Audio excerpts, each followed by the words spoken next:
Teman-teman, kalian harus sadar bahwa membuka usaha offline di zaman sekarang akan sangat sangat sangat susah. Akan sangat cukup menantang, cukup challenging karena kita tahu bahwa pasar itu telah berpindah dari tadi offline sekarang ke online. Kalau teman-teman tahu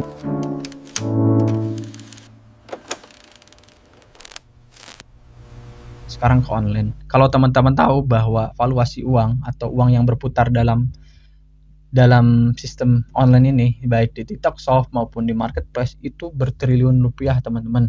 Jadi yang tadinya uangnya ada di offline, mereka berpindah ke online. Kita tahu bahwa bahkan Tanah Abang dulu adalah sebuah market tekstil terbesar di ASEAN, itu bisa bangkrut, teman-teman, karena adanya hal seperti ini.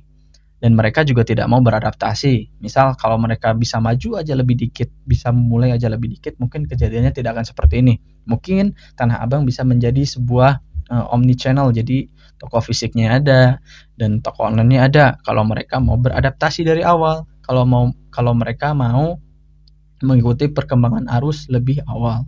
Nah, bukan hanya Tanah Abang, teman-teman, bahwa industri retail seperti supermarket, terus yang lainnya itu banyak juga yang gulung tikar karena mereka tidak mampu beradaptasi dengan cepat. Karena kalau supermarket ini dan perusahaan-perusahaan big company itu akan susah sekali untuk beradaptasi karena mereka besar sekali. Jadi kalau mau kalau kapal kecil tuh lebih cepat untuk berubah haluan. Kalau kapal besar tuh wah, repot sekali, teman-teman. Jadi harus ini itu baru dia bisa berubah haluan dan beradaptasi terhadap arus yang sedang terjadi. Nah, kalau kapal-kapal kecil ini lebih enak. Seperti kita UMKM, terus usaha-usaha yang masih middle, itu lebih enak untuk beradaptasi. Makanya kita harus terus untuk mengikuti perkembangan zaman. Nah, jika kita berbicara tentang market offline dan online dalam berbisnis, teman-teman, tidak lepas dari yang namanya marketing. Nah, di dalam marketing ini memang kita tahu bahwa marketing ini adalah sebuah ilmu yang merupakan ujung tombak dari sebuah perusahaan. Ada salah satu bapak marketing Indonesia bernama Profesor Philip Kotler. Beliau adalah seorang bapak marketing dunia. Jadi beliau yang mencetuskan marketing 1.0 sampai sekarang tuh 7.0 apa 6.0 gitu. Nah, jadi marketing itu adalah sebuah alat untuk kita bisa memasarkan produk kita. Nah, teman-teman, marketing 1.0 dan 6.0 memang sangat diperlukan untuk di zaman sekarang. Kita tahu bahwa orang membeli sekarang bukan karena hanya produknya bagus, tapi orang membeli karena perasaan, karena komunitas, karena teknologi, karena kemudahan. Tidak lagi karena produknya bagus ataupun produknya sesuai yang kita butuhkan. Tidak. Tapi kedepannya dan sekarang sedang terjadi bahwa orang membeli produk itu karena beberapa hal. Nah, di episode belajar dari yang ketiga ini kita akan belajar dari bapak marketing dunia yaitu Philip Kotler yang mempopulerkan marketing 1.0 sampai 6.0 ataupun 7.0, dan kita merangkum dari podcastnya Pak Dery Yansyah, yaitu podcastnya Kasih Solusi. Mungkin teman-teman udah tahu bahwa channel YouTube Kasih Solusi cukup membantu kita UMKM dalam menjalani kehidupan berbisnis di Indonesia. Nah, narasumbernya kali ini adalah Bapak Iwan Setiawan. Jadi beliau adalah salah satu seorang penulis dari Philip Kotler ini. Beliau langsung yang menuliskan buku 3.0 sampai 6.0. Nah, gimana sih sebenarnya lengkapnya marketing 1.0, 2.0, 3.0 sampai 6.0? Beliau ini guys, bisa dibilang ini kebanggaan sekali nih orang Indonesia yang akhirnya bisa nulis bareng sama Bapak Marketing Internasional Profesor Philip Kotler. Gokil. Betul. Iya kan, lihat nih buku-bukunya nih ya, dari marketing 3.0, marketing 4.0, marketing 5.0, marketing 6.0. Sampai akhirnya kok bisa-bisanya dipercaya sama beliau untuk nulis. Berarti bener ya nulis ya? Nulis langsung tektokan nama Philip Kotler. Betul, versi originalnya, bukan saduran atau terjemahan ya. Karena kuliahnya pun juga di tempatnya Philip Kotler. Betul. Tuh, bisa kuliah di sini gitu loh. Tapi Pak Hermawan bantu. Saya juga mau apresiasi nih buat Pak Hermawan Kertajaya nih ya. Waduh, ini guru saya juga nih. ceritain deh, nanti ada hubungannya tentang Pak Hermawan sama Philip Kotler dan Mas Iwan juga kok bisa nulis buku bareng loh. Hubungannya gimana gitu? Hubungannya gimana? Berarti dari Indonesia nulis kah, pakai email kah, revisinya gimana? Ya kan ada tulisannya. Berarti orang-orang Amerika yang belinya bukunya Philip Kotler ada nama lu ya, Mas? Ada. Di 27 terjemahan juga ada. Mas, kita bahasnya dari awal deh. Boleh, bantu boleh. UMKM kasihan, kasih solusi lah buat mereka lah ya. Tentang marketing 1.0 sampai 6.0 ini bedanya apa, detailnya gimana? Karena memang terus terang gue juga belajar tentang itu gitu ya. Anda lebih pakarnya, lebih detailnya, kupas habis-habis lah di sini lah. Nah, kita akan membahas tentang marketing itu, dan seperti biasa saya akan memulainya dengan untuk membahas apa itu marketing 1.0 sampai 6.0. Setelah itu saya juga udah buatkan AI-nya, saya juga sudah buatkan tools-nya, website-nya. Jadi teman-teman kalau mau ingin mengaplikasikan bisnis kalian dalam hal marketing seperti ini, kita akan lebih mudah dalam untuk menjual suatu barang atau jasa. Jadi penjualannya insya Allah bisa closing gila-gilaan karena marketing ini. Nah, gue juga udah bikin AI-nya, jadi kalian bisa langsung pakai. Kalau mau chat aja di bawah, ya tentu ada syaratnya tapi nggak susah lah. Nah, kalian bisa chat aja. Belum sempurna tapi cukup, kalian bisa cek aja di bawah. Nah, kita akan mulai untuk reviewnya, review materi maupun review websitenya. Oke teman-teman, jadi sebelum kita untuk membahas websitenya, sebelum kita ke toolsnya, kita harus tahu dulu bahwa apa itu sih marketing 1.0 sampai 6.0. Kalau teman-teman ingin tahu secara detail, mungkin teman-teman bisa nonton podcastnya Pak Dery, kasih solusi. Saya letakkan linknya di bawah. Saya harap sih teman-teman nonton dulu itu supaya biar nyambung gitu.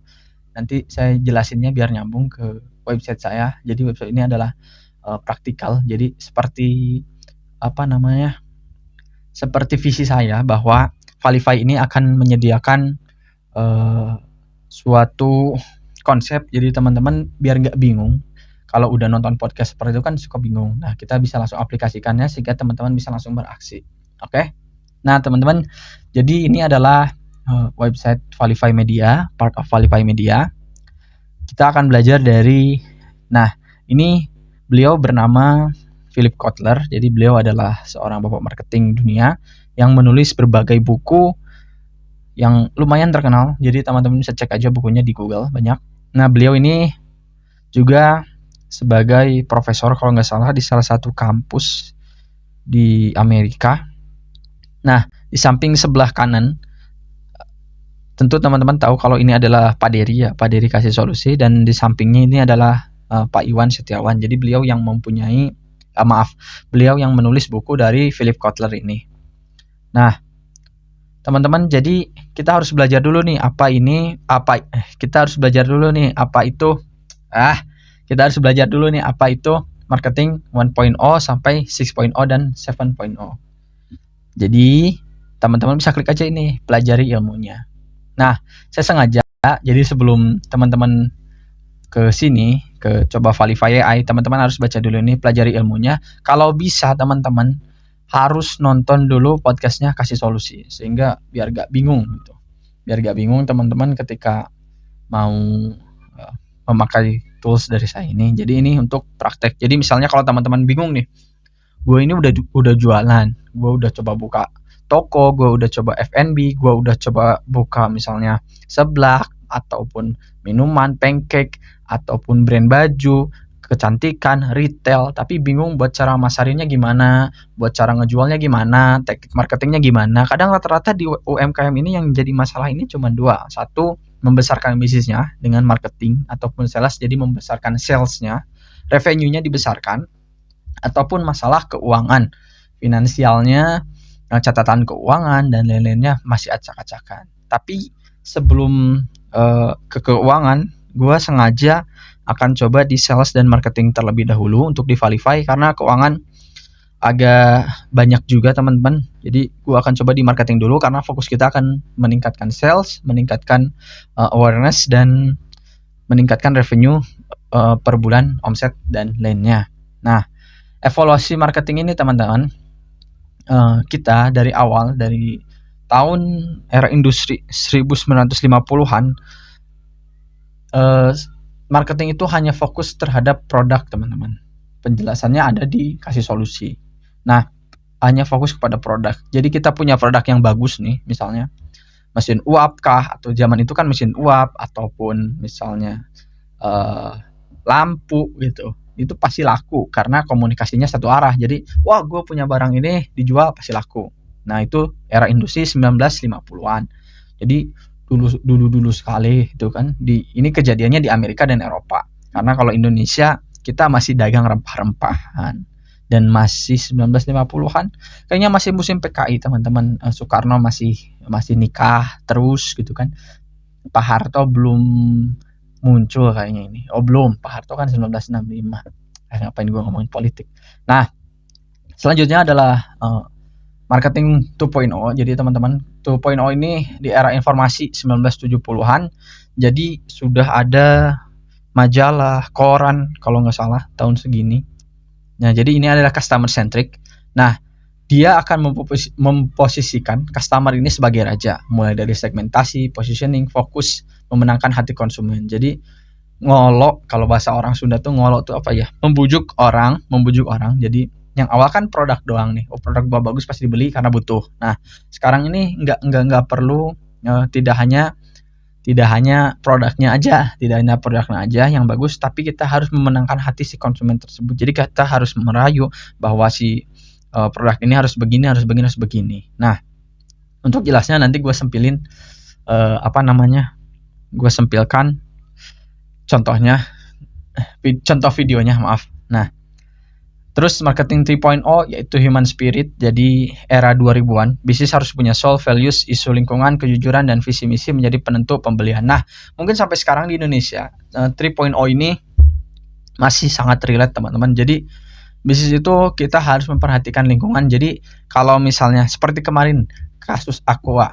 Nah, kasus Aqua itu adalah cerminan dari marketing 3.0. Kita tahu bahwa ketika Deddy Mulyadi sidak dan Aqua ternyata menyedot air tanah, itu kan penjualannya langsung menurun dan masyarakat mulai aware terhadap bahwa Aqua ini menghabiskan air tanah di Jawa Barat, khususnya di sekitaran pabrik Aqua. Karena dia menyedot air itu, petani di sekitarnya menjadi kekurangan air, warga menjadi kekurangan air, sehingga kita menjadi iba. Kita mempunyai rasa iba, sehingga kita akan mulai untuk meninggalkan produk Aqua tersebut. Tapi saya rasa masalahnya udah beres deh. Gua ngikutin. Cuman ya seperti itu kasusnya. Jadi human spirit itu harus benar-benar diperhatikan. Karena kejujuran, visi misi akan menjadi penentu pembelian. Nah, kalau kita dagang aja udah kagak jujur, orang-orang ya mana mau beli gitu kan. Orang-orang ya kalau misalnya bahkan sekarang nih ya, teman-teman.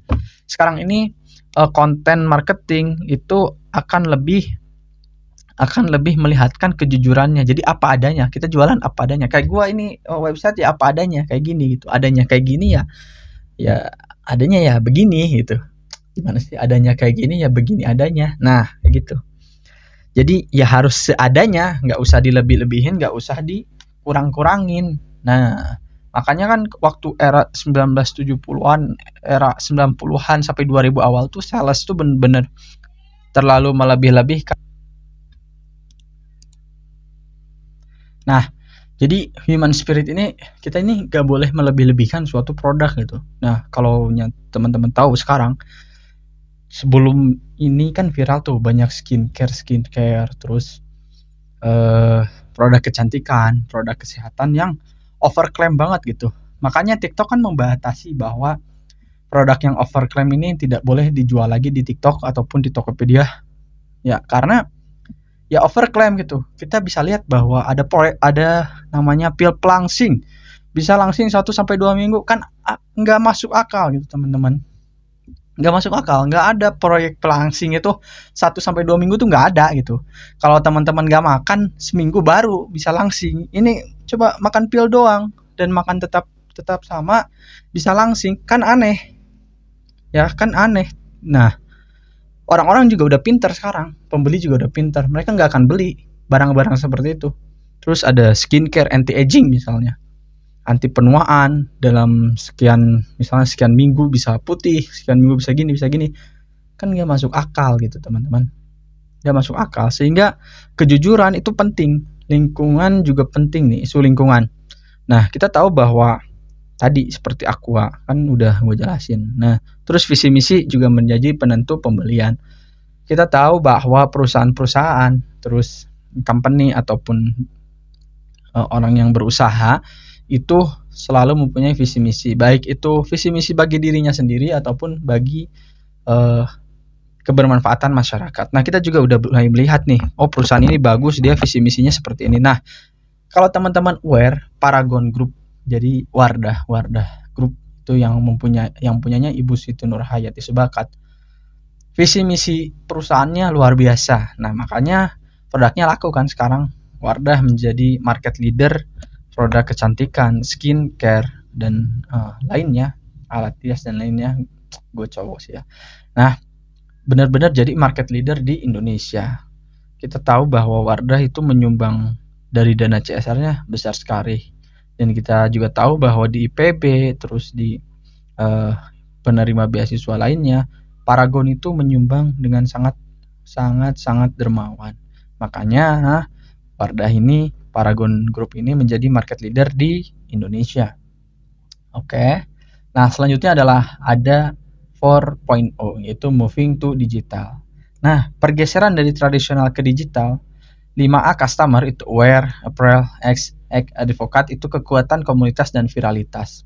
Kita masuk ke dunia internet, jadi permedsosan. Terus kalau dulu sih misalnya Kaskus atau sebagainya, mungkin kalau sekarang TikTok kan, TikTok itu bentuknya distribution content ya. Terus Instagram, Facebook dan lain-lain. Jadi kekuatan komunitas dan viralitas. Kita akan mendengarkan orang-orang yang mereview gitu. Bahkan kita juga nggak kenal, Allahu Akbar, telolet. Aduh, ganeng bos. Ya beginilah kalau resiko rumah dekat jalan gitu. Nah, moving to digital, pergeseran tradisional ke digital ini, kita akan mendengarkan review yang bahkan kita nggak kenal orang itu siapa gitu. Kalau dulu kan orang terdekat yang menggunakan produk kita, oh ini bagus, kita baru memakainya. Nah, kalau zaman sekarang kita akan cenderung mendengarkan komunitas ataupun viralitas. Kalau misalnya satu barang ini viral, nah kita juga FOMO nih, ikut-ikutan beli. Misalnya kayak kemarin boneka Labubu dan lain, padahal itu barang yang sebenarnya kita tidak butuhkan gitu. Labubu tuh buat apa gitu kan. Nah, terus itu juga bukan barang yang memang penting-penting banget gitu. Tapi karena kekuatan viralitas yang 4.0 ini, Labubu tuh jadi laku banget. Padahal mahal. Jujur teman-teman, mahal banget itu Labubu, tapi laku gitu. Nah, itu karena moving to digital tadi, viralitas dan komunitas. Komunitasnya apa? K-pop tadi, Blackpink dan lain-lain. Karena semuanya FOMO ikutan beli, ya akhirnya laku. Akhirnya ya terjual banyak gitu. Nah, dan misalnya jika kita mau beli satu barang ataupun kayak saya nih ya. Gue ini sering beli barang elektronik, baik itu gadget maupun yang lainnya. Pasti gue nonton review dari David Gadgetin ataupun nonton dari Koh Chun, pasti gue nonton terlebih dahulu. Kalau menurut dia bagus ya gue beli gitu kan. Karena tadi bisnis itu yang 3.0 ini, kejujuran ini penentu. Jadi dia sebagai as influencer juga dia harus jujur dalam mereview produk dari produk yang dia review, itu harus jujur. Jadi kita akan mulai masuk ke 4.0 ini, memang kejujuran tuh penting banget. Jadi kita tahu bahwa review ini, oh ternyata barang ini jelek, oh ternyata barang ini bagus. Baru kalau kita sudah mendengarkan pendapat dari influencer, dari content creator, ataupun dari orang-orang yang memang karena viralitas tersebut, baru kita mau beli. Nah seperti itu. Bahkan dalam bisnis offline sekarang kan ada namanya kreator kuliner ya, influencer kuliner atau apa ya namanya ya pokoknya gitulah, seperti kayak Ajuju, terus kemarin tuh yang namanya itu Kedeplu. Nah jadi kita itu harus lihat review, sama kita harus lihat apa namanya kalau seperti itu, video dari mereka gitu. Oh ternyata restoran ini enak, ternyata restoran ini nggak enak, ini B aja gitu. Bahkan kemarin gara-gara Kodeblu kan kasus kan soal masalah seperti ini. Nah, influencer dan bisnis juga harus punya kejujuran, jangan karena kepentingan masing-masing ya mereka merekomendasikan yang enggak gitu. Yang tadinya harusnya enak jadi gak enak, yang harusnya enak jadi gak jadi, yang harusnya enak jadi gak enak, yang harusnya gak enak jadi enak gitu kan. Nah, seperti itu. Jadi kejujuran, terus tadi kekuatan komunitas dan viralitas itu sangat menentu. Jadi percuma teman-teman kalau satu produk viral misalnya. Katakanlah sambal viral, jeder, karena si brand ini misalnya endorse ke salah satu content creator. Nah, si sambal ini akhirnya meledak, bom, enak, maaf. Si sambal ini meledak, bom. Nah, ketika sambal ini meledak, ternyata kualitasnya tidak sesuai yang dikatakan oleh influencer tersebut. Misalnya, nah si sambal ini harusnya pedas malah nggak pedas, harusnya enak malah nggak enak. Dan ketika viral, semua orang FOMO membeli. Dan ketika membeli itu ternyata rasanya tidak enak. Nah, disitulah awal kehancuran brand tersebut. Jadi viral ini nggak selamanya baik teman-teman. Kalau ketika viral dan kita tidak menyiapkan apa yang akan diviralkan, itu akan menjadi sebuah bumerang bagi kita. Ya, ketika kita viral, pesanan meningkat dan kita tidak sanggup untuk menerima pesanan tersebut, itu juga akan menjadi bumerang terhadap kita. Karena kita tahu bahwa kebijakan TikTok sekarang emang agak-agak gitu. Kalau misalnya kita pesanan itu harus dikirim 1 kali 24 jam. Kalau dulu sekarang kalau nggak salah 1 hari deh harus dikirim. Nah, itu juga bisa jadi masalah. Kita belum masak, belum menyiapkan, ketika viral jeder. Orderan banyak, kita nggak bisa untuk menyiapkan orderan tersebut. Ribet jadinya. Nah, selanjutnya adalah teknologi for humanity. Jadi 5.0. Nah, ini udah masuk ke era AI dan data. Ini akan menopang moving to digital 4.0 dan 3.0. Jadi ini kita udah masuk ke robot melayani manusia, penggunaan big data dan AI untuk personalisasi tingkat tinggi, dan jika tidak pakai data Anda buta. Nah, maksudnya teman-teman gini. Jadi kan kalau sekarang itu kita bisa riset pasar, riset produk, riset market itu enak, tinggal pakai data. Misalnya Google, dari data search engine mana nih yang pencariannya paling atas. Misalnya ketika kita mau buka coffee shop, menu apa aja atau kopi apa aja yang misalnya yang paling laku nih di Indonesia. Misal paling atas nih americano. Nah, berarti kita harus ada ini produk americano di coffee shop kita. Nah, sekarang ada AI juga. Kalau kita mau jualan di TikTok, kita harus lihat dulu nih produk mana yang memang bisa untuk scale up gila-gilaan. Misalnya kita bisa pakai website, kalau nggak salah tuh Evermost. Kalau data kita bisa tahu penjualan mereka berapa, terus keuntungan mereka, bukan keuntungan ya, omset mereka berapa, cara marketing mereka bagaimana, apakah mereka menggunakan makro influencer ataupun mikro influencer, mikro content creator, kita nggak tahu, atau mereka menggunakan affiliate, kita juga nggak tahu. Tapi karena ada AI dan big data tersebut, sehingga kita bisa memungkinkan untuk beriset semuanya. Nah, jadi sebelum kita misalnya terjun ke TikTok untuk berjualan di media sosial itu, sebelum di Shopee ataupun di TikTok, kita harus tahu dulu nih, kita mau jualan apa, lihat di sana laku apa enggak gitu. Kalau enggak laku, ngapain jualan di TikTok dan di marketplace itu. Kalau misalnya memang enggak laku, misal kita mau jualan makanan di TikTok, kita harus tahu dulu nih, pencarian makanan paling tinggi apa gitu.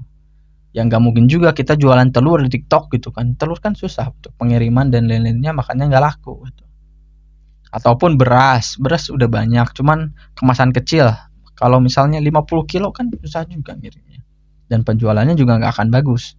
Itulah gunanya 5.0, teknologi for humanity. Jadi AI dan big data ini berperan penting dalam kehidupan kita, baik dalam marketing, dalam bisnis maupun yang lainnya. Dan kita juga bisa scale up data dari situ. Kita kan kalau ads, kita kalau iklan juga lihat data kan. Jadi misalnya hari ini segini, besok segini. Nah, itu juga akan sangat berpengaruh dalam rencana marketing kita ke depannya.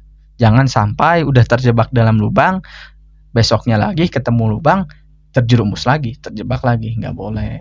Makanya kita harus terus belajar. Nah, yang 6.0 ini adalah the immersive atau OMO. Jadi tidak ada lagi batas online atau offline. Pengalaman harus menyatu online dan merge offline. Kalau teman-teman tahu bahwa Alfamart, terus Indomart itu mereka sudah menggunakan the immersive ini. Jadi Mereka sudah menggunakan OMO. Nah, mereka memadukan antara online dan offline. Jadi omni channel tadi. Ketika kita mau mesen di Alpha Gift itu tinggal diantar, tinggal kita buka katalog, diantar, nggak usah ke toko, tapi toko offline-nya juga ada, sehingga akan menciptakan suatu ekosistem yang luar biasa. Seperti itu teman-teman. Jadi nggak ada lagi batas online atau offline. Kalau bisa dua-duanya, kenapa enggak? Pak Arsyad Rashid pernah bilang, ketua Kadin yang kemarin itu pernah bilang bahwa jika bisa dua-duanya, kenapa tidak? Gitu. Jika kita bisa offline dan online, bukannya omsetnya harusnya lebih tinggi. Nah, kita harus bisa memanfaatkan semua marketing 1.0 sampai 6.0 dengan baik. Kita harus belajar, dan belajar. Nah, jadi the ecosystem depth of place ini masa depan 6.0 belum ada, tapi ke depannya. Jadi fisik sudah tidak relevan, fokus bergeser ke valuasi dan ekosistem. Konsumen sudah terikat dalam ekosistem digital dimanapun mereka berada. Tidak perlu datang ke toko untuk merasa memiliki brand. Ini ke depannya akan lebih luar biasa. Jadi kalau teman-teman tahu VR, terus Metaverse, ya dulu Roblox saja. Roblox itu adalah aplikan dari Metaverse sendiri. Nah, mungkin ke depannya di ekosistem ini seperti Roblox gitu. Kita datang ke sebuah game di Roblox gitu, masuk ke game. Nah, di Roblox itu nanti ke depannya mungkin ada pasar, teman-teman. Jadi di dalam Roblox ini ada pasar, di mana pasar tersebut memang bisa kita belanja secara real gitu. Misal nih kita masuk ke Roblox, kan ada karakter nih, teman-teman, ada karakter masuk, misalnya pasar Cipanas misalnya, atau pasar Bogor. Nah, ketika kita masuk ke pasar tersebut, misalnya secara virtual, kan ada beberapa kios tuh, kayak Roblox sekarang lah, beberapa kios, beberapa tenan, dan tenan itu real, teman-teman. Jadi kita belanja sayur misalnya di Roblox, itu kita belanja nih ke Roblox. Nah, beli sayur di salah satu tenan virtual tersebut, kita klik, kita bayar di situ, kita order di situ, kita nego di situ, dan barangnya bisa diantar ke rumah. Mungkin seperti itu ya ke depannya. Jadi kita merasa bahwa ekosistem Dead of Place ini akan seperti itu. Ini hanya dugaan saja sih. Cuman ya mungkin akan seperti itu. Jadi tidak perlu datang ke toko untuk merasa memiliki brand gitu. Dan mungkin ke depannya akan lebih simple, akan lebih modern sudah pasti, mungkin akan lebih luar biasa gitu. Gue nggak bisa gambarkan dengan kata-kata, cuman di otak gue ini kepikiran gitu bahwa kedepannya pasar itu akan berubah secara virtual. Maksudnya semuanya gitu berubah secara virtual semuanya, nggak hanya secara gambaran, tapi semuanya berubah gitu. Nggak ada pasar lagi, cuman pasarnya pindah ke, kan kalau sekarang pasarnya berupa live streaming dan lain-lain gitu, dan kita hanya bisa klik secara kita kan cuma bisa komen, cuma bisa klik-klik aja. Nah, mungkin kedepannya kita akan merasa bahwa dunia virtual ini menyatu dengan diri kita sendiri, bahwa yang sekarang nih yang VR itu, yang Apple VR itu, mungkin kedepannya akan dimiliki oleh semua orang dan dunia kita akan berpindah ke sana.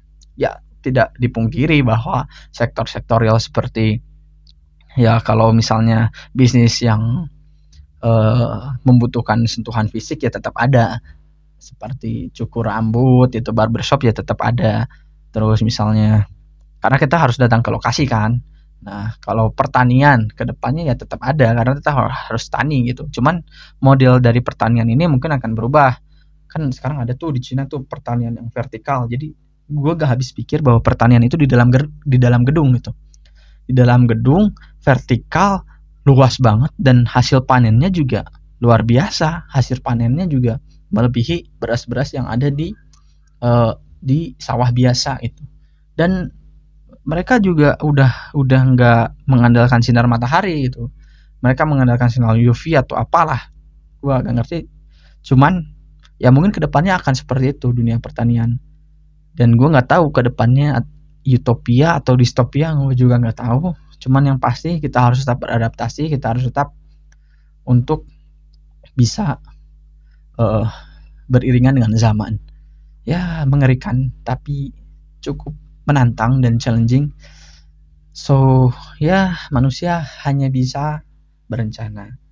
kedepannya Tuhan yang akan menentukan semuanya. Apakah ini akan terjadi atau tidak? Kita lihat aja nanti. Nah oke teman-teman, karena durasinya yang terlalu lama, gue ngejelasinnya juga terlalu lama, jadi gue akan bagi 2 part. Yang pertama kan kita pelajari ilmunya, yang kedua kita akan mulai basic tutorial bagaimana cara menggunakan tools marketing 1.0 ini, marketing 1.0 sampai 7.0 di Valify Media, Valify AI ini. Nah jadi di part kedua nanti gue upload videonya, kalau udah ada linknya pasti ada di bawah ataupun di part selanjutnya. Kalian bisa lihat dan kalian bisa pakai tools ini, dan gua harap tools ini bisa membantu kita dalam beradaptasi, dalam membangun usaha, menambah kekayaan, dan ujung-ujungnya semoga bisa bermanfaat gitu bagi saya, bagi kalian, bagi bisnis-bisnis kalian, dan kembali lagi impactnya terhadap masyarakat. Jadi see you di part kedua.